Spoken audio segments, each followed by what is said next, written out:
If you want to support the channel as well as getting to see videos how I envision them in my brain, then go ahead and check out the Patreon page, where you'll be able to watch the videos that go live on YouTube early and in the way that I originally intended to make them, and not in the way that I have to make them to get around the automated copyright bots here on YouTube.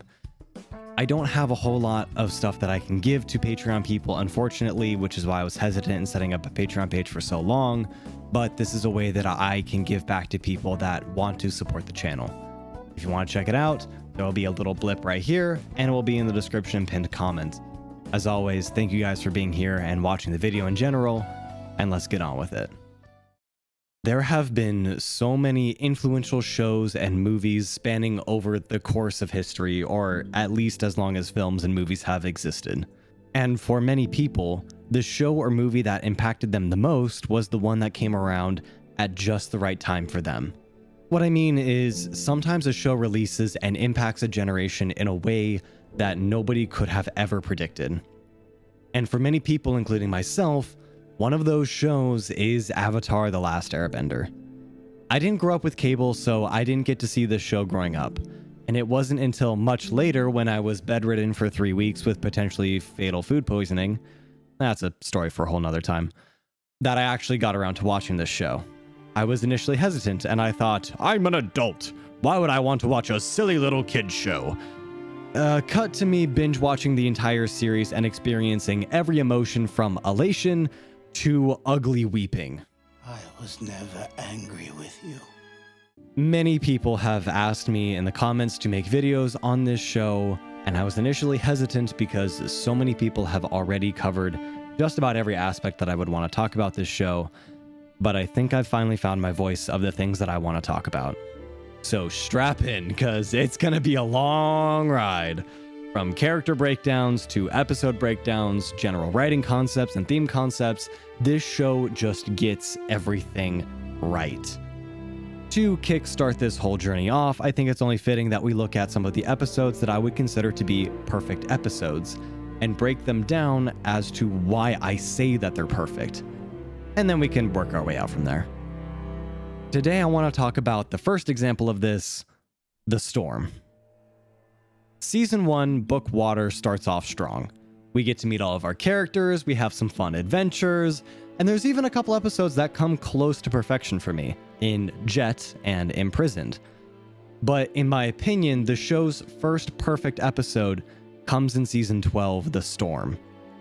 At this point in the story, we know that Aang the Avatar was missing for 100 years, and that in that time, the world has been engulfed by war by the Fire Nation.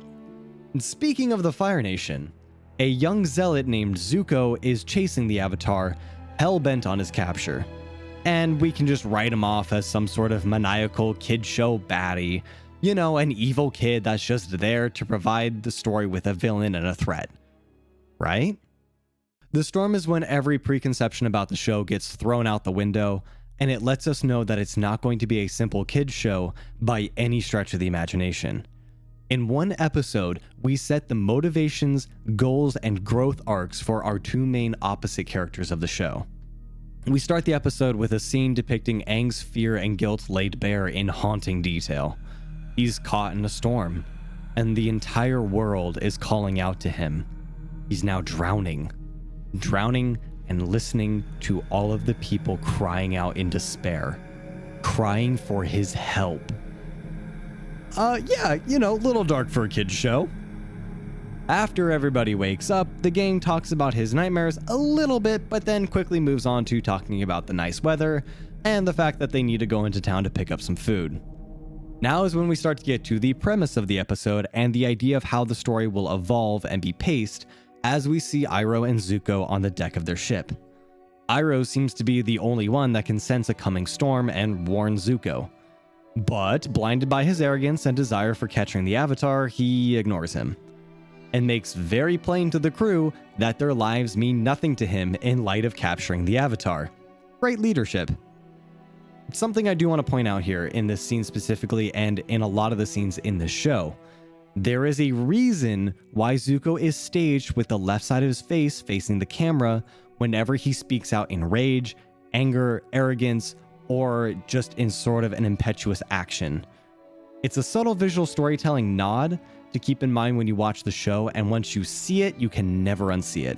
And it's brilliant. Back on track with the Aang gang, we see that they have no money. So Sokka volunteers on a fishing vessel to make them some money so they can, eat. And now that I'm thinking about it, this whole situation is played for a few laughs, but it's kind of a terrifying reality of a bunch of kids traveling across the world. Just a weird thought. Back on the ship, tensions mount and Iroh, aka the best character ever to be charactered, effortlessly diffuses the situation. But tensions between the crew and Zuko continue to build. And right now, you're thinking, good, I hope that brat gets what's coming to him. Anyway, back to the gang. We see that the fishmonger recognizes Aang as the Avatar from his airbending tattoos. And well, it doesn't go well. Until now, everybody that has seen Aang is grateful to him, to his return, and they're hopeful. But the old man is angry with him, blaming the state of the world on Aang and asking where he's been. What has he been doing about the war? What is he doing to stop the war now? Aang doesn't take this confrontation well. And I mean, it's understandable because canonically he's like, 6? And he flees.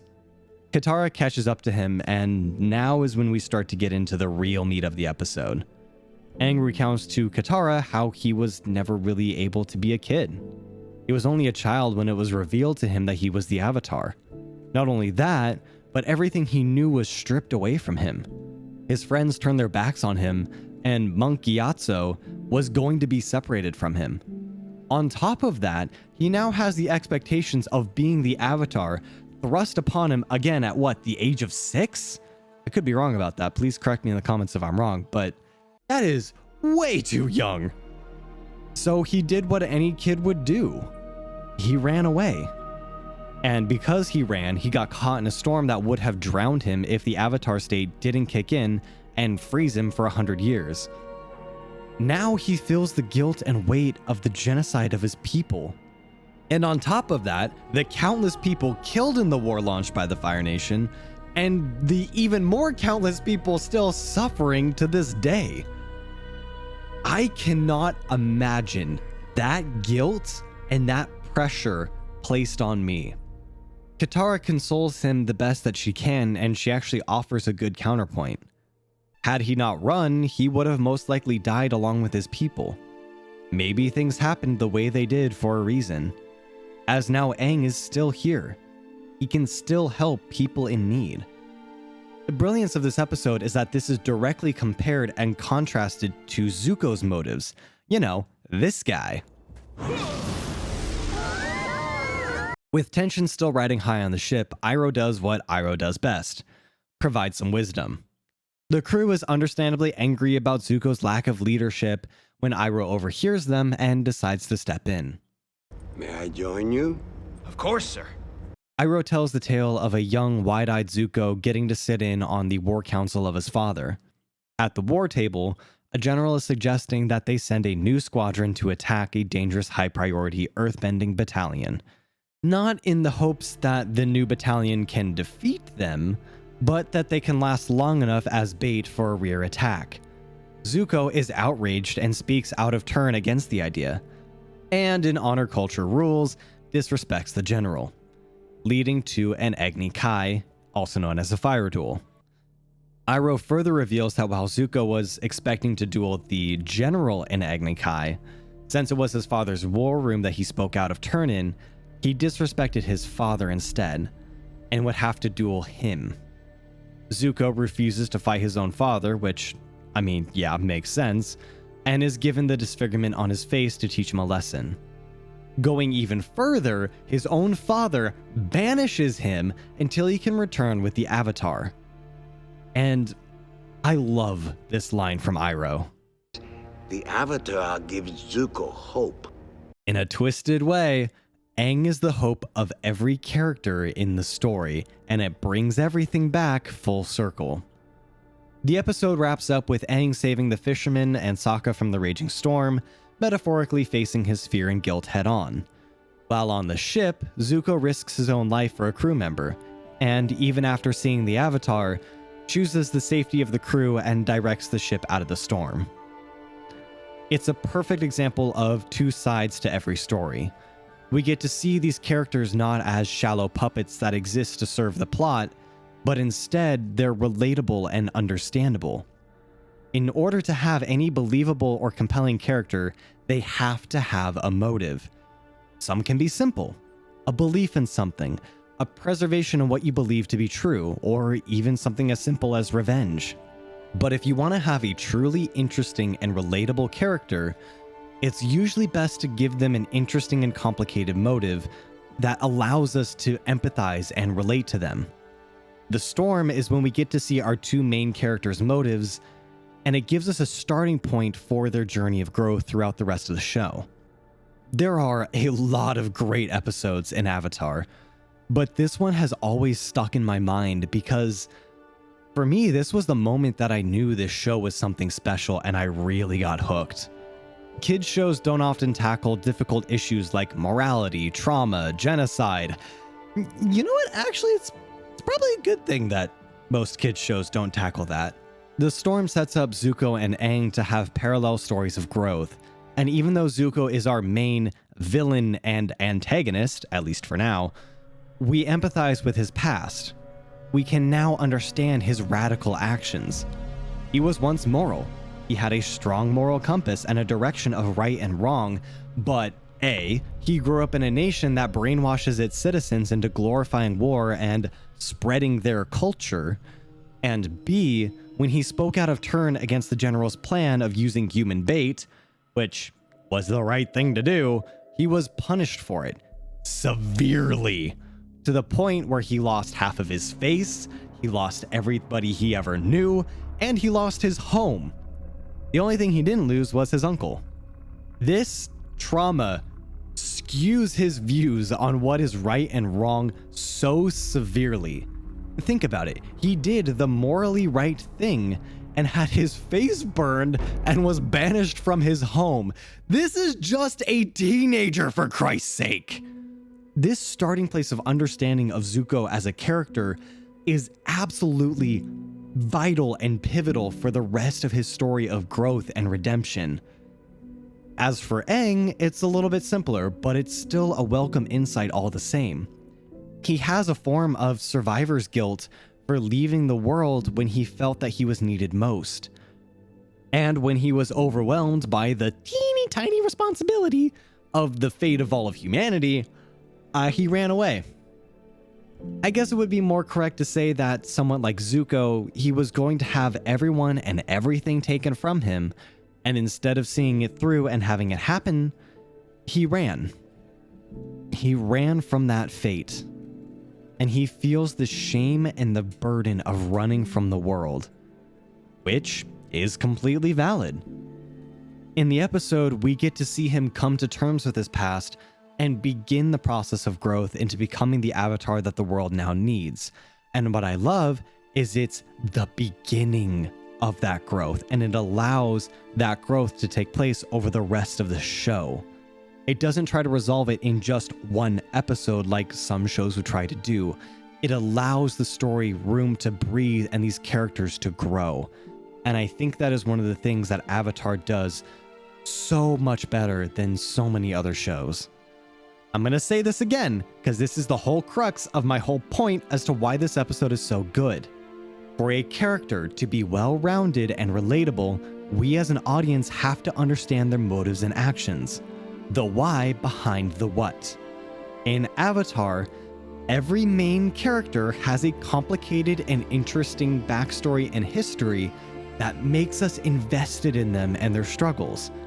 Most writers would stop there, but the writers of the show took extra care to make sure that every side character also has an understandable motive, no matter how small, even if it's just selling cabbages.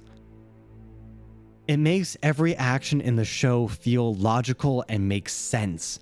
There is never a moment when you are just sitting there scratching your head going, oh, that didn't make any sense. Why in the hell did they do that? Korra. All fancy words aside and ranting aside, why do I say that this episode is a perfect episode of television? Well, The storm perfectly juxtaposes Zuko's and Aang's pasts against each other, in a way so that way we as the audience can see that they're not very different after all. Which makes us have to question what we expect from Zuko and Aang from our first impressions of them. The episode has no wasted airtime, no meaningless scenes, just nothing but airtight writing choices that propel the story forward and deepen our understanding of these characters. In my opinion, The Storm is a perfect episode that sets us on this perfect path to follow these characters as they grow for the rest of the show. I love Avatar: The Last Airbender, and it's episodes like these that make me realize just how much care, love, and attention went into every episode. And I hope that you will join me back here again for the next time that I rant about an episode that I love. Take care. A special thank you to Ian Etsep and Joshua Paletti for joining the Patreon at the Executives tier. If you want to check out the Patreon, again, link will be down below.